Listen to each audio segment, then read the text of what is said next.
전문직 이민 놓고 마가와 싸우는 머스크. 이게 뭐냐면은 미국에 비자가 많아요. 미국에 다양한 비자가 있는데 H-1B라는 비자가 있어요. 전문직들이 쓰는 비자고, 전문직들이 이거는 심지어 미국에서 취업도 할 수 있는 것이고 심지어는 영주권을 할 수 있고, 그래서 이제 시민권으로도 갈 수 있는 아주 좋은 비자죠. 미국에서 살고 싶은 사람한테는. 이거는 그러니까 아무나 살 수 없고 아주 좋은, 정말 공부 잘하는 학생, 학부 학생 또는 이제 굉장히 전문성이 있는 대학원생, 박사과정 플러스 이제 취업, 이렇게 되는 거예요. 그러니까 비자니까 당연히 외국인을 상대로 하는 거죠. 근데 이런 비자를 받을 수 있는 외국인, 즉 아주 공부 잘하는, 아주 기술 좋은, 아주 능력 있는 외국인. 지금 트럼프가 국경 밖으로 몰아내려고 하는 그 과정에서 군대를 동원하느니 마느니 하는, 그 과정에서 강제 감금을 시느니 마느니 하는 이 이민자들하고는 차원이 다른 이민자들. 이게 왜 논란이 되느냐? 일단 이 얘기를 꺼낸 사람이 누구냐? 그 백악관의 인공지능 수석 고문이라는 감을 받은 인도 출신의 스리람 크리슈난이라는 인물이 있어요. 이 양반이 먼저 꺼낸 거예요. 이 인도 출신이니까 이 양반도 이제 이민자인 거예요. 기술직 이민자들의 영주권 발급 상한선을 없애는 거는 대단한 일이 될 것이다. 그러니까 그냥 완곡하게 말했지만은 미국 화법이 좀 이런 식이죠. 없애자! 라는 얘기를 이렇게 좀 품격 있게 하면 이런 식으로 영어로는 표현하죠. 우리말로는 좀 되게 좀 어색한 문장인데, 거기다가 이제 정부 효율부를 이 양반 혼자 하는 게 아니잖아요. 이 양반이랑 같이 이제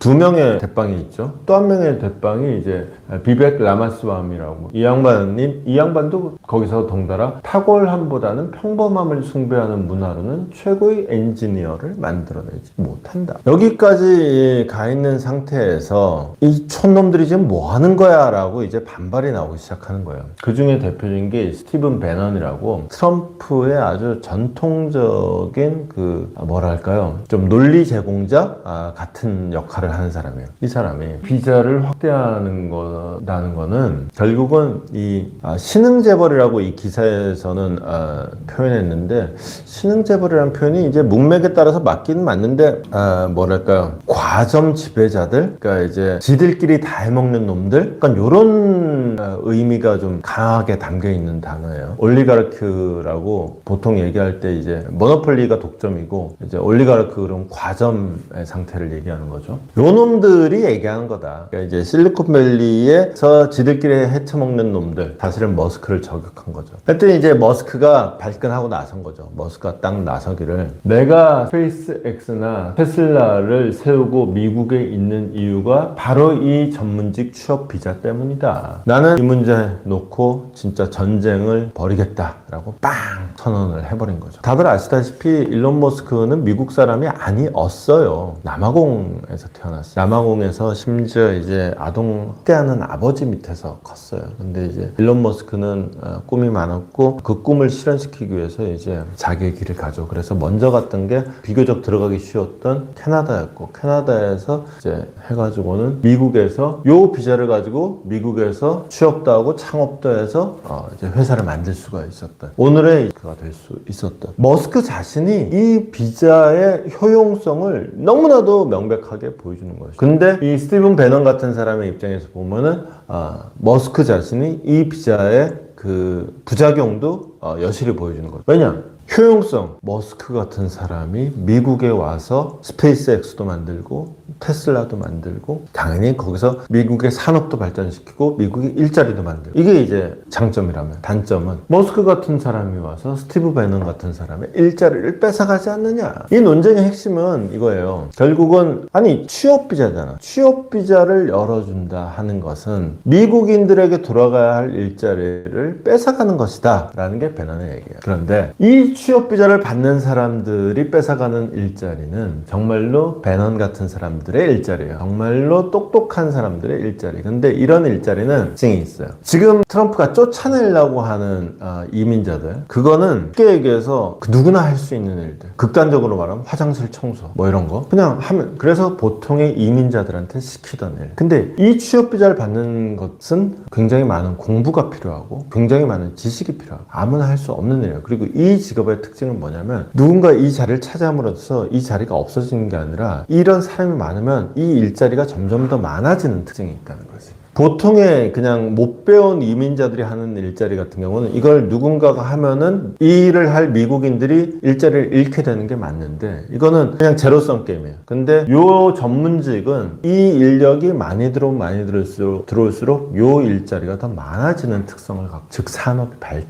발전한다. 여기서 이제 문제의 본질이 다른 거죠. 그러면 트럼프의 진짜 지지층은 누구냐? 이번에는 좀 양상이 달랐어요. 이제 비트코인이라는 게 끼어들고 실리콘밸리라는 게 끼어들고 일론 머스크라는 사람이 끼어들고 여러모로 양상이 달랐지만 그래도 딱 잘라서 얘기하면 트럼프의 지지층은 마가라는 구호에 이끌리는 사람들의 정체는 핵심은 대학을 나오지 못한 대단한 기술이 없는 미국인들이다. 즉 이 취업 비자를 제한을 풀어준다고 해서 그 사람들의 일자리하고는 아무 상관이 없다. 그러니까 이제 이 싸움의 와중에 트럼프가 딱 교통정리를 하면서 명쾌하게 머스크 편을 딱 들어주는 거죠. 이 취업 비자 프로그램은 아주 좋은 프로그램이고 나는 그 비자 좋아하고 지지해 왔다. 머스크 하는 말에 토달지 마라. 이렇게 정리가 된 상황이라고 할 수 있겠습니다. 이게 중요한 게 우리 입장에서는 미국 입장에서는 이거는 머스크 말대로 하면 참 좋은 프로그램이에요. 근데 우리 입장에서 말하면은 진짜 우리 인력 유출을 가속화시킬 수 있는 프로그램이기도 하죠.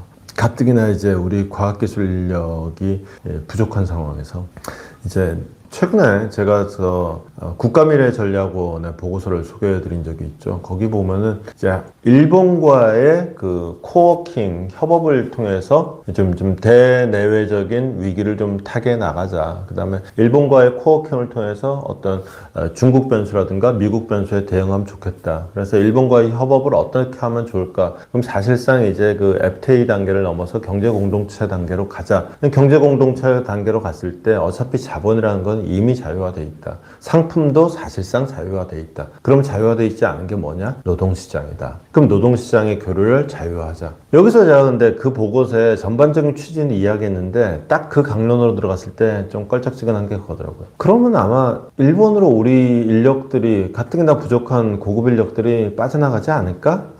라는 걱정이 드는 거예요. 그 보고서에서는 이렇게 지적을 해요. 일본의 인건비가 더 싸다. 근데 이것도 미국이 이 얘기랑 똑같아요. 일본에 여러분들도 여행 많이 가봐서 보시겠지만은 편의점에 이제 알바 구하는 게 자주 붙어 있어요. 딱 보면은 시급 10,000원이 안 돼요. 우리나라보다 더 싸요. 그러니까 그런 임금은 우리나라보다 더 싸요. 그런데 지금 얘기하는 H-1B 같은 이런 프로그램에 해당하는 전문직 이런 취업 비자를 받을 법한 전문직의 몸값은 어떠냐? 그건 또 얘기가 달라지는 거죠. 이 부분에서 저는 고기가 좀 갸웃했던 측면이 있는데 바로 이런 겁니다. 트럼프가 소셜미디어의 자체 검열을 금지한다는 얘기까지 함께 전해드리겠습니다. 이제 유럽에서는 좀 소셜미디어를 규제를 못해서 안달인데 제가 배경은 아까 시작할 때 얼추 말씀을 드려서 죄송하지만 나중에 앞부분은 그러니까 배경 설명은 앞부분에서 좀 대신해 주시고 미국에 이제 우리식으로 말하면 방통위원장이 있고 그 다음에 공정위원장이 있어요. 지금 방통위원장격이 하는 얘기가 이제 그 통신법 230조의 면책권을 약화하겠다. 즉 이거 여기 마음대로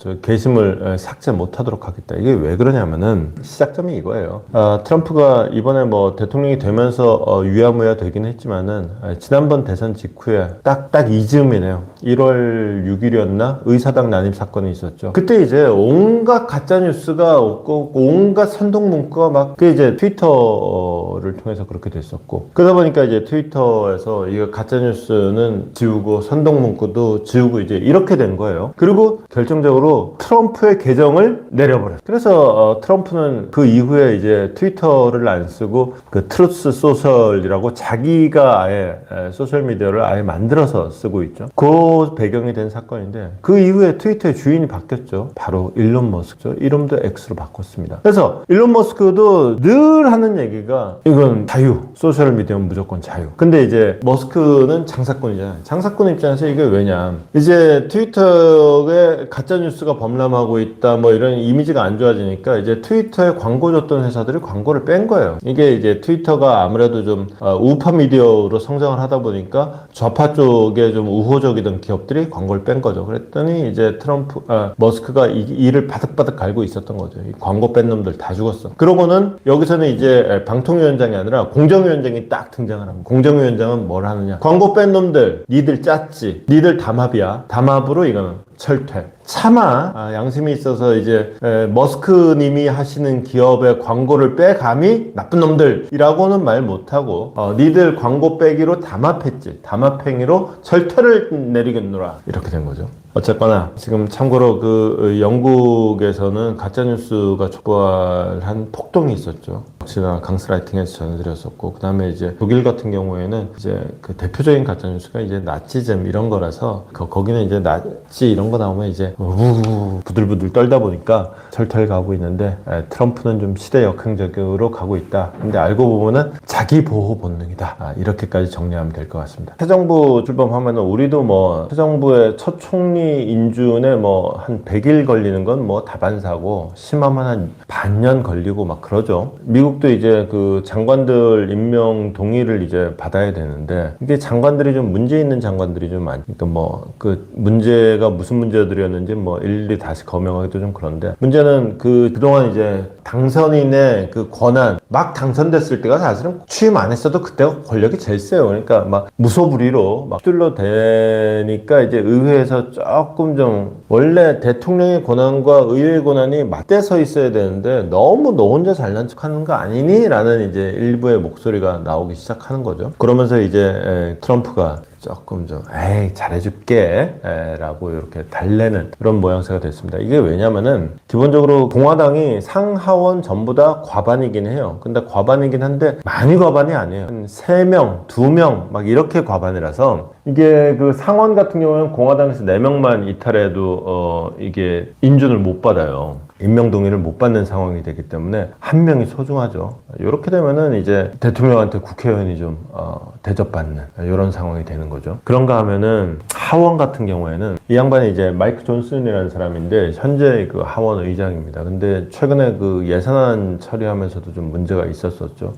궁극적으로는 사실은 하원 같은 경우에는 차이가 더 적어요. 공화당에서 2명만 이탈하면은 과반이 무너져요. 그러다 보니까 상원보다 더 빡센 거죠. 최근에 그 예산안도 그렇고 몇 번의 과정을 거치면서 공화당에서 강경파 2명이 이따로 할 거면은 존슨을 못 시킨다 지금 이러고 있는 상태거든요. 과장이 아니에요. 실제로 작년이었나 재작년이었나에는 하원의장 한번 뽑는데 표를 15번을 했어요. 그래서 사실은 이 양반이 그 당시에 하원의장이 됐는데, 이 양반이 하원의장이 될 만큼의 그 선수나 명망가가 아니었는데, 사실은 15번쯤 하다 보니까 애지간한 사람은 다 후보가 된 거예요. 근데 원래 그런 거 있죠. 사람이 유명하고 일 잘하면은 그 사람을 따르고 좋아하는 사람도 많지만은 그 사람을 싫어하는 사람도 많아요. 이 사람은 명망가도 아니었고 일 잘하는 사람도 아니었지만은 그렇기 때문에 싫어하는 사람도 없었던 거예요. 그래서 하원의장이 됐는데, 싫어하는 사람이 없다는 거는 아무 일도 안 했다는 얘기예요. 그러면은 일하는 사람 입장에서 보면 그런 사람 보면 속 터져 죽죠. 그러니까 이제 공화당의 강경파 같은 경우에는 야, 넌 놀라고 그 자리에 앉아있냐? 너 일하라고. 이게 이제 우리 의회에서 보는 거랑 똑같아요. 야, 국회의장이 폼 잡으라고 국회의장 시켜준 줄 알아?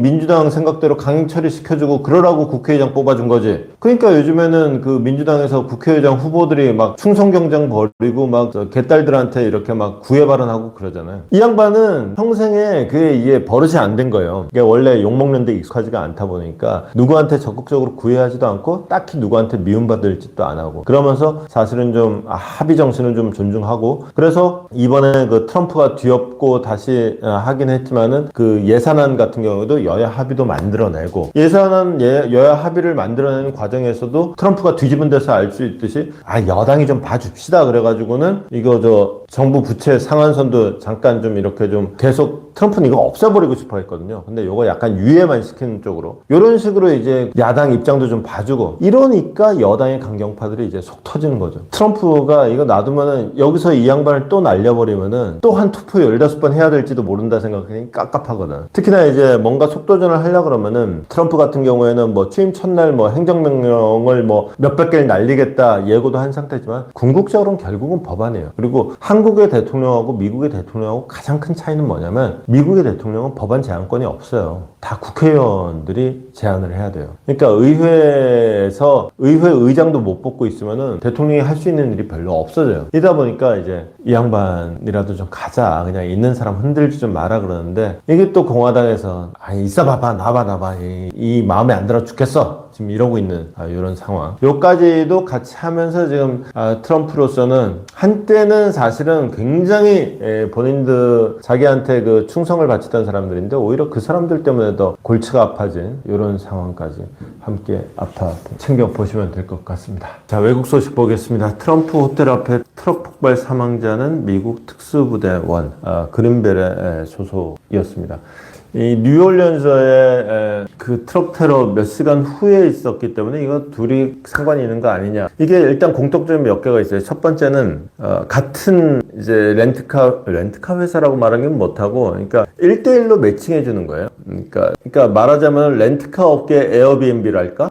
뭐 이런 회사예요. 투로라는 회사인데 요 회사를 통해서 둘 다 차를 빌렸다 그래서 요것들 봐라 뭐 좀 사전에 연락을 했나 그랬는데, 또 하나는 둘이 또 그 노스캐롤라이나 미국 육군 기지가 있거든요. 둘 다 거기서 근무한 적이 있어요. 근데 같이 근무한 적은 없어요. 그래서 연결고리가 없다. 둘인 연결고리가 없고, 그래서 뉴올리언즈의 테러와 라스베가스의 폭발은 서로 무관하다. 그냥 각자 따로 생각해서 따로 벌린 일인데 공교롭게도 몇 시간 번갈아 가면서 일어나게 됐다. 다만 그래서 이제 단독범행에 사실은 무게를 두게 돼 있는데, 문제는 그 뉴올리언즈에서 차량 테러범 자체는 미국에서 태어난 미국인이고 또 미국 군인으로 일했던 사람이에요. 그런데 차량 안에서 IS 깃발이 발견이 됐죠. ISIS 이제 이슬람 국가 아니겠어요? 그러다 보니까 이제 무슬림과의 연관성은 분명히 있는 거예요. 트럼프는 얘기를 합니다. 다른 나라에서 유입된 범죄자가 미국 내 범죄자보다 훨씬 위험하다고 주장했을 때 민주당과 가짜 언론이 끝도 없는 소리라고 얘기했지만 봐라, 그게 사실 아니냐, 봐라, 트럼프의 말은 여전히 거짓말입니다. 이 사람은 미국인이고 미국을 위해서 봉사했던 미국 군인이었어요. 그런데 어쨌거나 무슬림이랑 연관성이 드러나니까 이러면은 트럼프의 반이민 정책이 이제 힘을 받지 않겠느냐라는 얘기가 나오는 것이죠. 실제로도 이제 그 위기감이라는 것이 새해 벽도부터 이제 중남미 출신들이 캐러반이라고 그러거든요. 이 사람들이 이제 아무래도 이 사람들이 돈이 없잖아요. 그냥 쉽게 가려고 그러면은 뭐 비행기 타고 슝 그냥 몇 시간만 가면 되겠죠. 내지는 그냥 뭐 고속버스를 타든 아니면 더 여유 있으면 차 운전해서 가든, 그러면 멕시코를 몇 시간만이면 통과할 수 있고, 물론 멕시코 쪽에서 미국 들어가는 국경 통과는 꽤 복잡합니다. 참고로 남미에서 미국 경유에서 들어올 때 그 출입국 수속이 굉장히 오래 걸려요. 비행기 간당간당하게 탑니다. 왜냐면 그 사람들은 일단 짐 사이즈가 달라요. 짐 사이즈가 우리처럼 뭐 이렇게 캐리어 한두 개 끌고 온 사람들이 아니에요. 보통 보면은 사람 키보다 높은 이민 가방 몇 개씩 들고 있어요. 그런 사람들 보면은 실제로 이거는 관광객들 상대하듯이 출입국 절차를 하겠냐고요. 꼼꼼하게 따지겠지. 그러다 보니까 오래 걸리는데, 어쨌거나 이 양반은 그나마의 돈도 없는 거예요. 그래서 걸어서 갑니다. 걸어서 여행을 한다는 게 뭐 아주 옛날에 무전여행 그래서 낭만처럼 보였던 때도 있지만 사실은 굉장히 위험한 거죠. 특히나 대한민국에서나 무전여행이 가능하지 외국에서 굉장히 위험천만한 일이죠. 대한민국처럼 새벽 3시를 낮 3시에 걸어다닐 수 있는 나라는 전 세계에 몇 나라 없습니다. 그러다 보니까 이제 떼지어서 다녀. 이 양반들이 그러다가 이제 미국 국경을 이렇게 떼지어서 통과하면 절대 못 들어가죠. 그러니까 이제 그 근처에 가가지고 쭉 흩어지거나 아니면은 중간에 이제 이 양반들이 보면 이제 이 위쪽이 이제 미국, 그 위에 캐나다 있고 여기 멕시코입니다. 멕시코가 있고 여기 이제 멕시코에서 저 파나마 운하 이어져 갖고 이쪽으로 이제 남미로 이어지는 데인데, 지금 출발한 데가 어디냐면 여기 멕시코하고 미국 국경은 이쪽이죠. 여기 이제 샌디에고 있고 로스앤젤레스 있고 목적지는 이제 로스앤젤레스 쪽이거나 아니면 이쪽에 텍사스 쪽이거나 그럴 텐데 지금 멕시코를 뭐 출발했다 그래서 여기쯤 출발하는 게 아니에요. 멕시코의 국경이 최남단. 여기 이제 온두라스 있고 니카라구아 있고 코스타리카 있는데 정작 지금 중요한 요 나라는 이름이 안 적혀 있네요. 요 나라가 과테말라입니다. 그래서